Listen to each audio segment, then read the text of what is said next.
L'kutei Sichos Chelek Yud Zayin Behar Gimel Lili Nishmas Yosef Binyamin Ben Reb Menashe Kaltman. We're going to focus on the din of someone who sells himself to a goy. We're going to see b'pnimiyus ha'inyanim on a deeper level how this represents a spiritual downfall and what can be done and what should be done to save, to ransom, and to elevate this individual. If a Yid sells himself as a servant to a Gentile. The Pasuk says, Geulati Elohi should be redeemed, should be ransomed.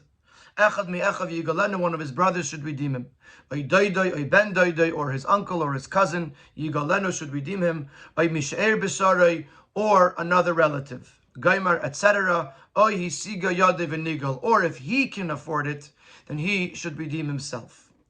Und von dem Seder im Pasuk, Echad mi'echav, Gomer, doidoi, oy ben doidoi, Gomer, mishe'er b'saroi. From the way the Pasuk structures the order, first it mentions the brother, then the uncle, then the cousin, and then the other relatives. Let it been up, we learn as HaKariv, Kariv Kaidim. The closer one is, the sooner or the earlier their obligation comes. Their Kariv was Nenter, the closer relative is a freer to girls and them Eved. He is sooner, he is first to redeem or to ransom this slave. Darfan Farstein, we're going to ask two questions. Aleph and if the person who sold himself is himself in a situation that he can afford it, he is first before any of his relatives. And since the pasuk is listing the order according to the closeness of the relative, those who are sooner, who are earlier obligated to redeem this individual. So the first thing it should have said in the pasuk is that if he can afford it, he should redeem himself. And afterwards, the pasuk should continue that if he cannot afford it, then one of his relatives should redeem him. Why is his obligation to redeem himself if he can afford it? Why is it said in the pasuk after the obligation of the relatives to ransom him? As a matter of fact, for example, in the Rambam says that if someone sells himself to a guy, if he can't afford it he can't afford to save himself, then his relatives should save him. But that's how it should have said. The first person who's obligated to ransom this person is the person themselves. That's our first question. Why does the pasuk place hisiga yodai v'nigal, the obligation upon the person himself, at the end of the pasuk and not before the relatives? Base. Second question. Since the pasuk is listing a number of relatives, various different relatives, and in the order of closeness, the first relative mentioned should have been the father, which the father is closer than the brothers, like we find in Yerusha, the dinim of Yerusha, that the father inherits before the brothers. In Chas v'Shalom, someone passes away young and his father is still alive, and he has no children, then the first Yerish, the first heir, is the father, even before the brothers. The Gemara discusses this in Baba Basra, in Perek Yesh Neichalin. How do we know that Ha'av Kodim La'achin, that the father is first? But that's the conclusion, that the father is the first, meaning to say, before the brothers. So we know that the father is considered a closer relative than the brothers. And yet the father is not mentioned at all in this pasuk. It goes straight to the brothers. Now, the same question is asked in the dinim of Yerusha. The pasuk in Parshas Pinchas, the pasuk tells us the order of inheritance by relatives. If a person passes away without a son, you give the inheritance to the daughter. And if there's no daughter, then it goes la'achiv to the brother, or la'echav. Then it goes la'achei aviv to the father's brothers, to the uncles. Then it goes l'she'eri akarav to the next relatives, as far as it goes. And it omits mentioning the father, who inherits before the brothers of the deceased. And so the question is asked in the Mefarshim on Chumash, why does the pasuk by Nachalois, by Yerushais, not mention brothers? Sorry, not mention father. Unmen far enfert, and the answer is given as derech bracha yedaber, he's speaking in a manner of blessing, v'loy b'nichrasim, and not those who pass away young. The pasuk redt nit wegen a fall from per onuyus. The pasuk is not talking about a case of a negative consequence. For example, as their basis ben is nes b'chayav, of a son who passed away during the lifetime of his father. That's an unusual thing. That usually it's unusual and it's negative. So the pasuk doesn't want to talk about it. In a normal, healthy situation, by the time a person passes away, their parent has already passed away. And that's why the Torah doesn't say Aviv, because he wants to speak only in blessed cases. Aber, Neisif Lazaz Eich Dort in Parshas Nachlis is as nit in ganzen glatik. First of all, even in Parshas Nachlis, this is not a 100% smooth answer. Because since these are matters that are relevant to practical halacha, it doesn't really make sense to omit the father because it's not in the way of a blessing. Especially since this leaves room for error, where one could think that the father cannot inherit his son. So even in Nachlis, this is not such a good answer. It's a nice answer, but it's not a good answer. But in addition to all that, is benidin done. In our case, where we're not talking about a case of anyone dying. So the pasuk should have mentioned it, and actually in the very beginning, because he's the closest relative, that the father is the first with the obligation of redeeming his son who had to sell himself to a Gentile. So those are our two questions. Number one, why does it not mention his own obligation to himself first, since he is the closest relative or the closest person to himself? And number two, why does the pasuk not mention father? And why is it not mentioned before Echav, before the brothers? Seemingly the father is the closest relative after the person himself. In Siv Beis, the Rabbi is going to introduce the Gemara in Kiddushin. The Gemara goes through the Parsha. These psukim are towards the very end of the Parsha of Behar. The beginning of Parsha's Behar, it speaks about the mitzvah of Shemitah.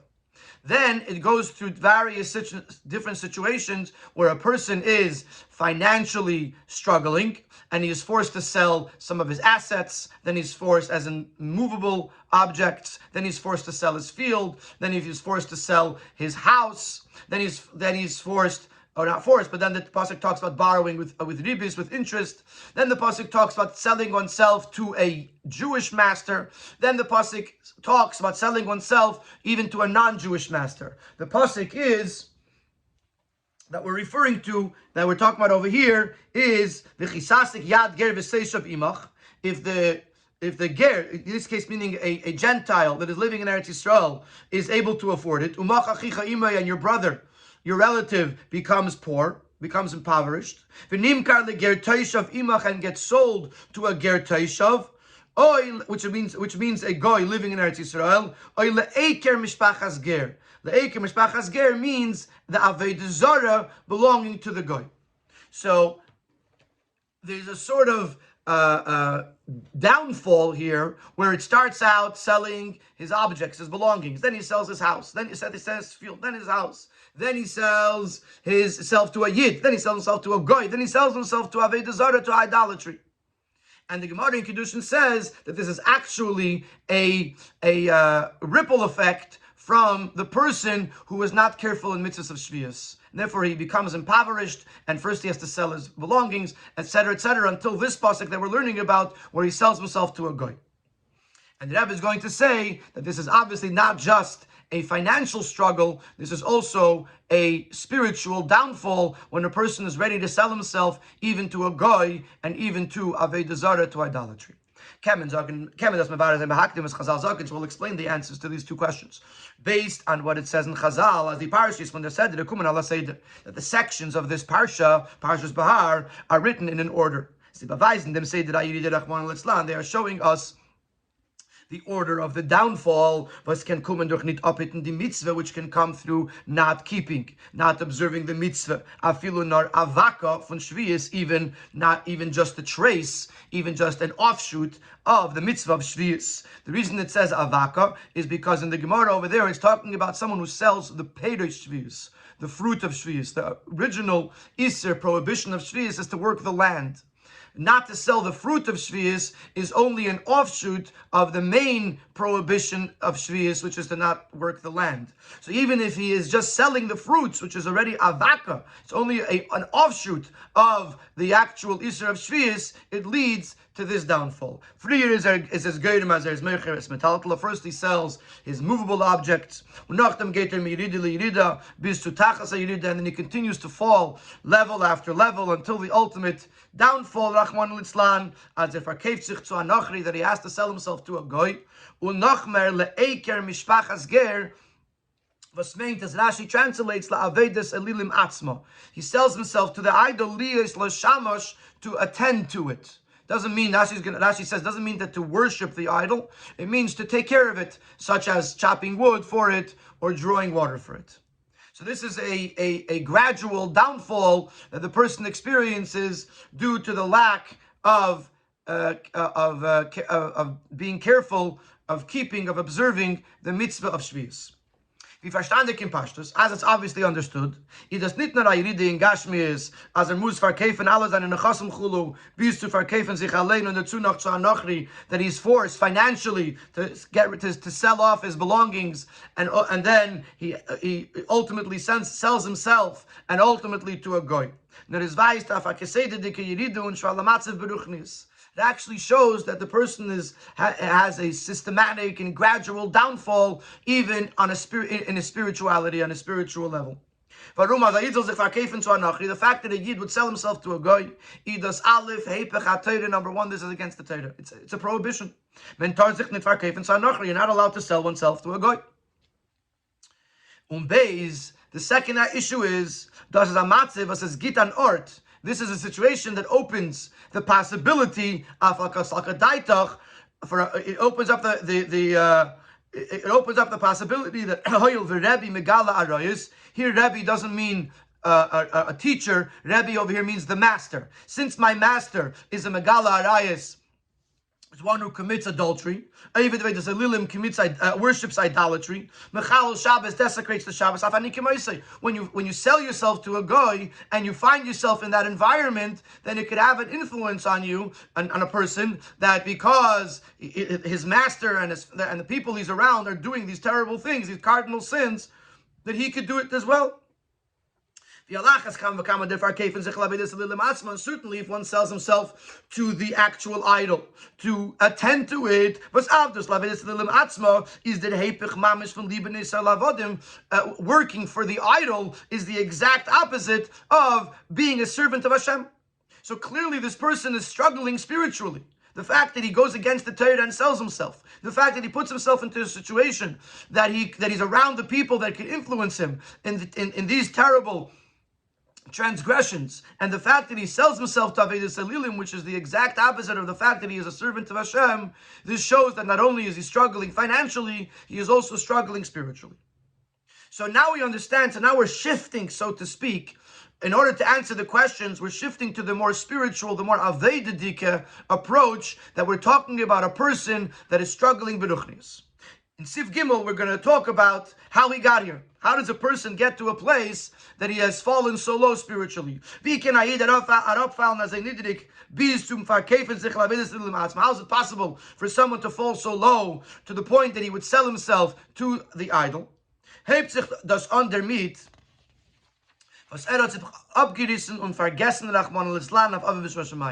he pulled himself away, he severed himself, and he forgot on his Father in heaven. And because of that, he forgets about his love and about his feelings of awe to his Father in heaven. Like the pasuk says, Ben Yechabed of, that his son honors his father, and the Eibishter concludes, V'im of ani ayikvedi v'gemer. And if I am the father, where is my honor? In other words, the Eibishter is asking, as my children, how can you disrespect me? This is what causes a person to fall. He loses that relationship with his Father in heaven. Ubalosh nachsidis, in the Hasidic vernacular, Ba'im is nita begilui di bechine von sein chachma shebenefesh. In the person, his Father, meaning to say, his chachma is not there, is not present in a revealed way. We'll explain what does it mean. The of is not there. Begilui chachma is not begilui. So the Alter Rebbe talks about this in Tanya, and he says, "As the sibe v'farvos hayid kenevez anafenot sneli." The reason that it's even possible for a yid to transgress the will of Hashem is because the chachma within this yid, referring to the emunah b'Hashem, was hecher von das v'asaga, his emunah in Hashem that supersedes comprehension, supersedes understanding. Is b'bchinas shina, this chachma, this level of emunah, is in a state of slumber. And therefore he doesn't appreciate, he doesn't comprehend that every single Aveda, even the smallest of transgressions, he becomes severed with a total separation from the oneness of Hashem. Let's just elaborate on this a little bit more. If a person would realize that through this Aveda, he is becoming separated from the oneness of Hashem, just as it does when a person worships an idol, then he would withstand this test with the same intensity.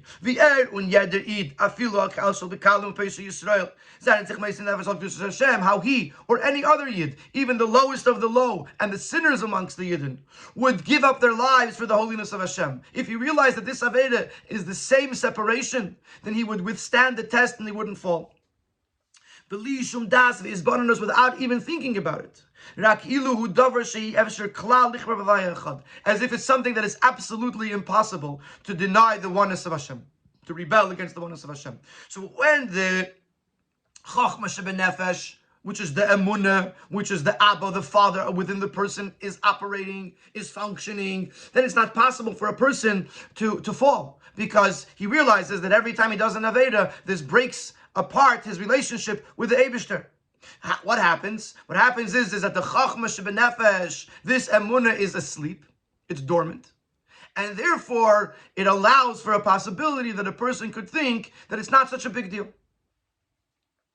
So what we see from here so far is that the key issue here to keep a person from falling spiritually is that the of shebenefesh, the Father, the chachma within the person, has to remain awake and recognize his connection, the person's connection with Aviv Shebashamayim, with his Father in heaven, and then he's safe. Move on. And based on this, we can understand the deeper reason. Again, we're in Bipnimi Soinyanim. This is not the Pshutish Shal Mikra, but this is Bipnimi Soinyanim. Why the word Aviv, the Father, is not mentioned? Not here in the parsha of Nimker Atzmi Lenochri, of someone who sells himself to a goy, and not in Parshas Pinchas, where it talks about Nachlos, about Yerusha. The idea of Misa, of death on a spiritual level, which the Shoyim Shebechayein Kriyim Mesim, which is referring to a Rasha, someone who is wicked, which is why he's called a maze, or even on a lower level, or on a higher level, on a more refined level. Man denoches midarga kari b'misa. If someone falls from where he is, falls down one level, this is considered a misa, death. So Nachlois is talking about misa. Our situation is talking about man denochis midarge. He's falling in the levels. In both of these cases, it comes from the fact that he's lacking his remembrance of his Father in heaven, as we explained in the previous column. Der gilui from Chinas Chachma Shebenefesh, of the revelation of Chachma Shebenefesh, which is called in Chassidus of the Father. It is asleep. Why is he forgetting his Father? Because the Chachma Shebenefesh is asleep. Because sleeping is a 60th of death, which means it's a fraction. It's the beginning of the process of death, and therefore it leads to the concept of Misa. Then by him is the zikaron. If he has the remembrance of the father, the Eibishter is the kivoidi. Then you have the kvoid. You have the honor to the Eibishter. Then says meir chachma shebenefesh. If the chachma shebenefesh is shining, is v'chachma techaya. Chachma gives him life. See, the last nit came Mr. Ruchnis. I feel it can feel it in the Gourarie does not allow spiritual death and not even a spiritual downfall. Weil mit Abchinis Chachma Shebenefesh ist die Aveda von Aiden mit dem ganzen Teke für Emunah, Hecher von Shinuyim, because on the level of Chachma Shebenefesh, the Aveda of the Yid is with a full, intense Emunah, and it's beyond being changed by the circumstances. So the fact that we're holding what we're holding here is because Aviv, meaning to say the Chachma Shebenefesh is asleep, and therefore he feels disconnected from Aviv Shashamayim. So even though he doesn't fear Uis in the Sikha, but obviously this is what he's saying. This is what the Rebbe is saying, that therefore the Aviv is not mentioned in the Pasuk because it's trying to tell you why, how you got here, because you're lacking a relationship with Aviv. And how to fix it is to refresh and rejuvenate your connection with Aviv. So this is the answer to our first question. Why does the pasuk not say Aviv? Why does the pasuk not mention that the father is Geula Tiyaloi, that has to redeem him? The answer is because we're talking about a person that has fallen Beruchnius spiritually, and we're trying to tell the person why. How did you get here? You got here by forgetting Aviv. In Sif Daled, we're going to talk about the Geula. But now this person that's has fallen spiritually has to be redeemed, has to be elevated. The first thing we're going to talk about is the fact that it is certain that ultimately he will be redeemed. And we're going to say why. It's just like we're saying that this fact that he sold himself to a goy is a spiritual descent. It's understood that also the redemption, the redeeming, the ransoming of this individual represents a spiritual journey. Torah says, Torah commands, his relatives are required to redeem him, but there's even more than that. Is said as a promise, even if the relatives do not redeem him, nevertheless he goes out in Yovel, which means that regardless of how low he's fallen, ultimately he is assured by the Torah that he will be redeemed. And the pasuk sagt them tam, and why is he so assured? The pasuk tells us the reason. Avodim, avadayim, Yidden are my servants.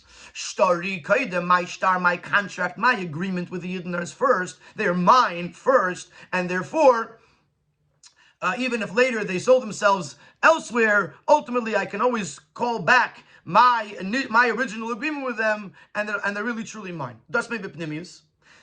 This is referring to this spiritual Geula. By Matan Torah, every Yid became a servant of Hashem for eternity. And Ilui Atzmi, an inherent quality, was Kainer, as by him Nitzunem, and nobody could take it from him. Even if later he does something that transgresses the will of Hashem, the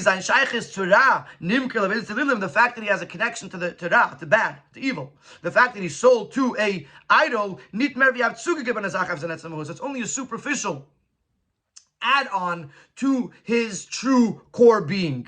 Was ein das was is an Eved Hashem can it gebitten werden. Und der Fall ist who he truly is. The fact that he is an Eved Hashem, that can never be changed, and therefore the Torah assures this person ultimately he will be redeemed regardless of what happens, because inherently he is an Eved Hashem, and that can never change. In the brackets, this also explains the connection of the end of the Seder, which is this situation of Nimkir Atzmi L'Nachri, someone who sells himself to a goy, meet to the beginning of the Seder, where the pasuk is Madgis Vaydaber Hashem Goyna Behar Sinai. The pasuk starts out that the Eibishter spoke to Moshe at Har Sinai. And of course, we always wonder, the Mefarshim always ask, what's the Safa? Why does it add Behar Sinai? Das ist Akdam zu close Sedre, because Bahar Sinai is an introduction to the entire Sedre. Mitzad dem was man kommt von Har Sinai, because the Yidden are coming from Har Sinai. Was dann it's a Chufketon, the story Kedem, that is where this star, this contract, this agreement was drafted between the Eibishter and Yidden. Lieben Yisrael Avodim, that is when the Yidden became the servants of Hashem. Is afilu noch dem ganzen Seder Yidden Rachman Lastan, even after the entire gradual downfall, is Vadei as Geulatiyah, it is certain that he will ultimately be redeemed, because he already is an Eved Hashem from Bahar Sinai. This will come up again in the end of the Sikha, but already over here we have to has to be mentioned that Bahar Sinai is the antidote to everything, and the reason why we are assured that Geula Tiyaloi, because we have this relationship with Hashem that is immutable. In Sif Hey, the Rebbe is going to continue on this concept that Be'etzem Yid is an Eved Hashem, and therefore there are certain things that'll never happen, to explain the Rashi.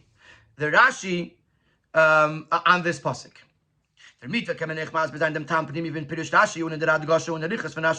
according to this, we can explain the deeper understanding in Rashi, as well as why Rashi emphasizes and elaborates certain things in this Rashi. As le'ekem espachas ger, when the pasuk says the words le'ekem espachas ger, which is the end of the pasuk, that after he sells himself to a ger teisha, will sell himself to a ekem espachas ger. Meinta nimker levedas l'matzma, says Rashi, this means someone who is selling himself to the idol. Liyas lo shamish, meaning to say to attend, to be an attendant of the Avodah Zarah. V'leila elokus, not to worship it as a deity. Ella lachtev eitzim v'lishev mayim, but to do menial tasks such as chopping wood and drawing water. L'cheides nit move on. From where does Rashi take this from? That he's not worshipping the idol. If you're going to say that it's because a Yid is not allowed to sell himself to an idol, it's also forbidden to sell yourself as an attendant of the Avodah Zarah. Even just to sell yourself to a goy to have nothing to do with the idol is also asr al pi Torah. So for the fact that it's asr is not a proof that he's not going to do it. So how does Rashi know that he's not selling himself to worship the idol? No, the mitba varinter, but Rashi over here again, we're following the pnimi yisayin on the deeper level. Rashi is clarifying as afilu as a yid was is a gefallen as in didik bisatachas yid rachman l'slan, a yid that has fallen so low till the ultimate depth, because it is not possible that he will sell himself to worship the idol. This is something that is absolutely impossible for a yid. Even before he is redeemed, he never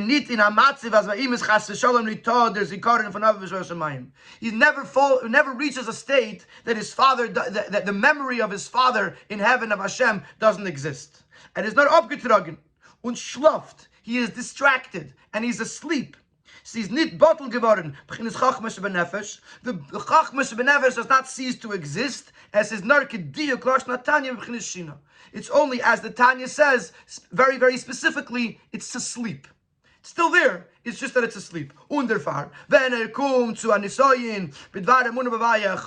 he's actually challenged with regards to his emunah in Hashem, because this affects the essence of who he is. Chachma shebenefesh, the chachma that's in him, he does pale as he's ne'eda mishnasa.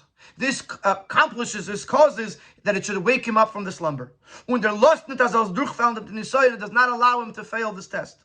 Und noch mehr, sie der Lust nicht afila achitzenis dike machshava dibur oder meise, b'li emunah b'leiv klal, was a neged emunah savaya echad. It doesn't even allow a thought, speech, or action about this. He doesn't even consider to give up his faith in Hashem. He doesn't even certainly talk about it or do something. Certainly that he doesn't actually do it. Why? Because all of a sudden when you touch the pnimius on Neshama, when you touch Chachma Shebenefesh, it wakes up.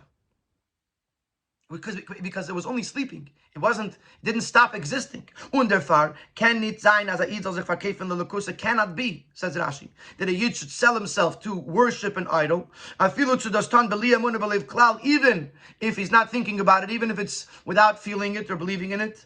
The niedrigste Yeride, was can sein by Yidden, the lowest fall that's possible. When the Chachmas Benefesh is asleep, lulayin la bchira, besides for the fact that there's bchira, so the Rabbi points out in number 15, that a person could make a choice to go against his nature and to go against everything. But that is considered an exception to the rule. Generally speaking, the lowest a yid could fall is when his chachma is asleep. When his chachma is asleep, what's the lowest he could fall? Is to attend to it by chopping wood, by drawing water, but to worship it, this can never happen.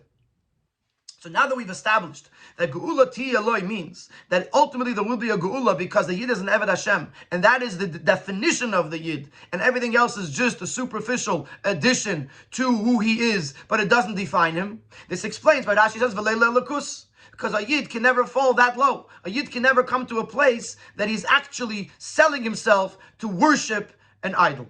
The worst that's possible is the Chachma is asleep, the Av Shebenefesh,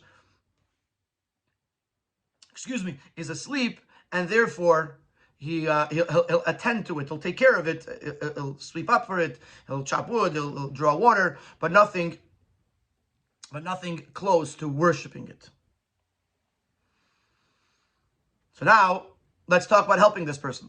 We know that he hasn't fallen too far. His chachma shebnefesh is just asleep. So now we have to help him. We have to redeem him, and that's what we're going to talk about at Sivav. Since the memory, the chachma shebenefesh is asleep, it's almost as if he lost control over himself. He's not his own boss anymore. And as meshubah to another nachri, he is bound to a Gentile master. He's even bound to the idol. And it's impossible for him to redeem himself. As the rule goes, a bound person cannot release himself from the jail because he's bound. His hands are tied behind his back. He cannot untie himself. His geula can only come through an awakening from above. Above, often, the leila means the Eibishter. Here, the leila means hecher von sein matzev. Someone else that's not stuck in his situation. Through the fact that other people that are not bound to the above, to the goy or to the idol, etc., are redeeming. Und der Pfarrer steht zum allermeisten Dinge von Gulas Krevim, die Saruse de Leila zu Adosh Lepanim von sein Shvala Matzev, and this is why it doesn't start with the din, that he should redeem himself, because he can't redeem himself. And we're talking about on a spiritual level, when he fell so low that he sold himself to a goy or to Avedas Elilim, at this point he can't redeem himself. He needs someone else to come and schlep him out, so to speak, from where he is in order to be redeemed. The tachlis is aber. However, the goal is that he should constantly be dependent on other people. The goal is to reveal his own essence. The fact that he is an Eved Hashem, a servant of Hashem, Kanal, as mentioned earlier in the Sikha. At that point, he's redeemed in a way that he on his own is not anymore capable of falling. As it is in the physical world, that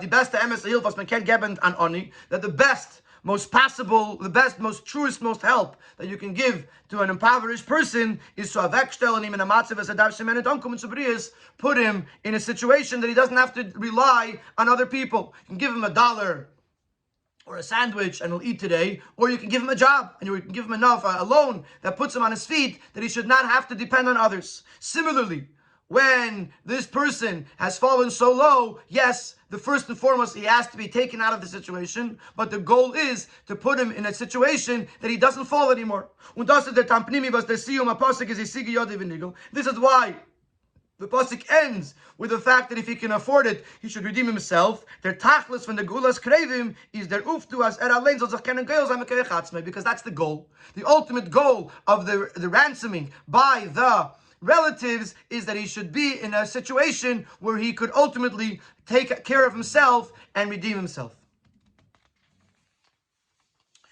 Time is the Seder from Gulas Krev and Anefim and Akar of Kaid. When this explains why the order in the pasuk is in the order of closeness. Since they have to awaken the deepest, most abilities, and then ultimately the more external abilities of the servant, of the slave, to the point that he'll be able to redeem himself. The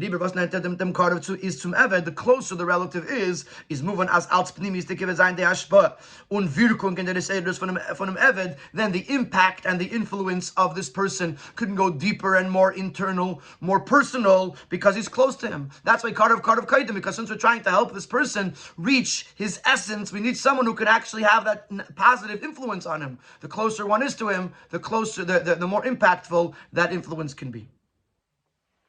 So this is the answer to the second question. It can't put Hisigi Yodav Nigel in the beginning because spiritually he can't take care of himself yet. But it does put it at the end to tell us that that is the goal. That is the ultimate goal, that the relatives or the people that are close to him should redeem him and lift him to a place where he can ultimately either redeem himself or not fall at all. In Siv Zayin, the Rebbe is going to tell us how we got here in the first place. How does a person come to fall? Reason that he fell is because he forgot Aviv. Why did he forget Aviv? Because Chachma Shmanefesh, the Av Shmanefesh, was asleep.